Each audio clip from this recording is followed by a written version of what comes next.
नमस्कार, मी प्राजक्ता. इंडी जर्नलच्या निवडणूक विशेष वार्तांकनात आपल्या सर्वांचं स्वागत. आज आपण आहोत रत्नागिरी जिल्ह्यातल्या राजापूर तालुक्यातल्या केळवली या गावात आणि इथं आपण भेट घेणार आहोत इथले सध्याचे आमदार, मवियाचे इथले उमेदवार, राजापूर या मतदारसंघातले उमेदवार आणि शिवसेना उबाठाचे नेते राजन साळवी यांची. तर आता आपण जाणून घेऊयात की त्यांचं काय मत आहे त्यांच्या मतदारसंघाबद्दल आणि सध्याच्या निवडणुकीच्या परिस्थितीबद्दल. जय महाराष्ट्र. आपलं रत्नागिरीच्या जिल्ह्यामध्ये राजापूरच्या नगरीमध्ये या तालुक्यामध्ये आपलं स्वागत. थँक्यू. तर एकदम मी मुद्द्यावरच येते, आपल्याकडे वेळ अगदीच कमी असल्यामुळे. सगळ्यात पहिला प्रश्न आहे की हा जो मतदारसंघ आहे राजापूरचा, तर तिथे गेले 5 वर्षातली आपण घडामोडी बघितल्या तर बारसूमध्ये येऊ घातलेली रिफायनरी हा एक मोठा मुद्दा इथला ठरलेला आहे. तर सुरुवातीच्या काळात थोडं असं होतं की एकतर शिवसेनेनेच ही जागा अप्रूव्ह केली होती आणि त्याच्यानंतर मग तुमचे पोस्टर्स काही छापण्यात आले होते की समर्थन आहे समर्थकांकडून, की तुमचं जे समर्थन आहे रिफायनरीला असं. आणि त्याच्यानंतर मात्र ही भूमिका बदललेली आहे. आता उद्धव ठाकरेंनी स्वतः येऊन इथं म्हटलं की रिफायनरी स्थानिकांना नको आहे, तर त्याला आम्ही पण विरोध करतो. तुम्ही तशी भूमिका घेतलेली आहे. तर हे मतपरिवर्तन कसं झालं, त्याचं कारण काय आहे? शिवसेना प्रमुख बाळासाहेब ठाकरे म्हणजे शिवसेना आणि कोकण याचं वेगळं नातं आहे. आणि वर्षानुवर्ष पाहिलं असेल तर कोकणातल्या मतदारांनी शिवसेनेला कौल दिलेला आहे. म्हणजे लोकसभा, विधानसभा, जिल्हा परिषद, पंचायत, ग्रामपंचायत प्रत्येक स्तरावरती इथे शिवसेना उद्धव बाळासाहेब ठाकरे पक्षाचं वर्चस्व आहे. राहिला विषय या मतदारसंघामध्ये असलेल्या रिफायनरी प्रकल्पाच्या बाबतीमध्ये आपल्याला मी सांगू इच्छितो की रिफायनरी प्रकल्प हा पहिला नाणार या ठिकाणी येणार होता.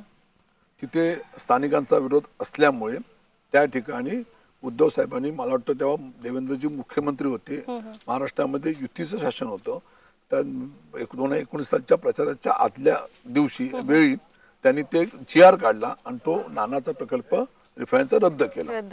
त्यानंतर तोच प्रकल्प रिफायनरीच्या बारसू या ठिकाणी सरकला आणि त्यावेळेला राज्याचे मुख्यमंत्री उद्धव ठाकरे साहेब होते. त्यावेळेला तिथल्या काही ग्रामस्थांनी मागणी केली आणि म्हणून त्यावेळेला एक पंतप्रधानांना पत्र म्हणून त्या उद्धव साहेबांनी ते दिलं होतं. ही वस्तुस्थिती आहे. पण त्यानंतरच्या काळामध्ये जो लोकांचा विरोध निर्माण झाला, 100% विरोध असल्यामुळे उद्धव साहेबांनी तो निर्णय घेतला आणि बारसू मधली रिफायनरी रद्द ही भूमिका स्वतःने स्पष्ट केली. हे आपल्याला नक्की माहिती आहे. बरोबर. आता पण हे जे झालेलं आहे, सुरुवातीचा काही काळ जो असं जे कन्फ्युजन होतं आणि त्याच्यामध्ये जे असं होतं की शिवसेनेचं सुद्धा समर्थन या रिफायनरीला आहे का, असं लोकांच्या डोक्यात, असं लोकांच्या मनात जे होतं. शिवसेनेचं समर्थन नव्हतं. याच्या आधी सुद्धा जैतापूरचा अणुऊर्जा प्रकल्प होता, त्याला सुद्धा लोकांनी विरोध केला, शिवसेनेने विरोध केला. त्या असलेल्या आंदोलनामध्ये सुद्धा आमदार म्हणून मी 17 दिवस जेलमध्ये सुद्धा होतो लोकांच्या हितासाठी. आणि या ठिकाणी सुद्धा आमची तीच भूमिका आहे. रिफायनरी प्रकल्प विनाशकारी असल्यामुळे प्रकल्प होणार नाही, होऊ देणार नाही. ही भूमिका काल होती, आजही आणि उद्याही राहणार आहे. ठाम भूमिका आमची आहे आणि लोकांचा विश्वास आहे तुमच्या 100%. आणि म्हणून तुम्हाला 20 नोव्हेंबरच्या निवडणुकीमध्ये हे सर्व मतदार, ही जनता आम्हाला मतदान करणार आणि 23 तारखेला मतदारसंघाचा उमेदवार आमदार राजन साहेब पुन्हा आमदार होणार. हे तुमच्या हे एक की आपण बघितलं की गेल्या काही वर्षांमध्ये हे जे पूर्ण मागचं विधानसभेचा हा कार्यकाळ राहिलेला आहे त्याच्यामध्ये खूप उलथापालथ झालेली आहे महाराष्ट्रातल्या राजकारणात आणि शिवसेना सुद्धा विभागली गेली.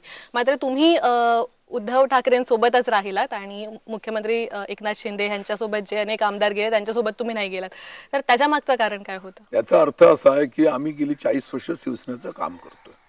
आपल्या सांगितल्याप्रमाणे कोकण आणि शिवसेना हे वेगळं नातं आहे आणि या संपूर्ण मतदारसंघामध्ये सुद्धा सर्व स्तरावरती शिवसेना शिवसेना शिवसेना आहे.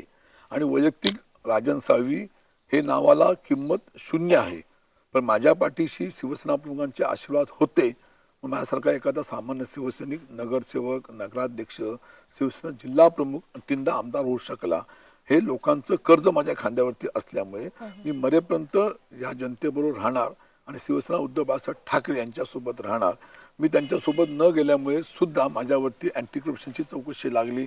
त्या संपूर्ण परिस्थिती माझ्यावरती गुन्हा दाखल केला, पत्नीवरती केला, मुलांवरती केला, भावावरती केला, वहिनीवरती केला, पुतण्यावरती केला. एकाच वेळेस 7 जणांवरती गुन्हे दाखल केले. पण अशा परिस्थितीत सुद्धा मी ठामपणे सांगितलं होतं, पुन्हा एकदा सांगतो, वेळ पडली तर मी जेलमध्ये जाईन, परंतु माझ्यानं कधी अशी प्रतारणा होणार नाही. आमच्या निष्ठा बाळासाहेबांच्या चरणाशीच आहे. हे पुन्हा एकदा सांगतो आपल्या माध्यमातून. ओके. ह्या मतदारसंघातले मुख्य प्रश्न आता रिफायनरी आणि विकासाचे हे असे विकासाच्या नावाखाली येणारे प्रकल्प ही तर एक गोष्ट आहेच, मात्र अजून काय आहेत जे प्रश्न तुम्ही सोडवावे असे इथल्या मतदारांची इच्छा आहे? माझं म्हणणं असं आहे की भविष्यातल्या कालखंडामध्ये महाराष्ट्रामध्ये सत्ता आल्यानंतर हा आपला जिल्हा फलोद्यान जिल्हा चालू करावा, पर्यटन जिल्हा जाहीर करावा. मग त्या माध्यमातून इथली जी फळ प्रक्रियाचे जे मोठमोठे उद्योग आहेत या कोकणामध्ये आंबा, काजू, करवंद अशी अनेक प्रकारची फळं त्याच्यावर प्रक्रिया केल्यानंतर अनेक उद्योग रोजगार मिळू शकतो. आणि पर्यटनच्या माध्यमातून या ठिकाणी अनेक निसर्ग सौंदर्य आहे.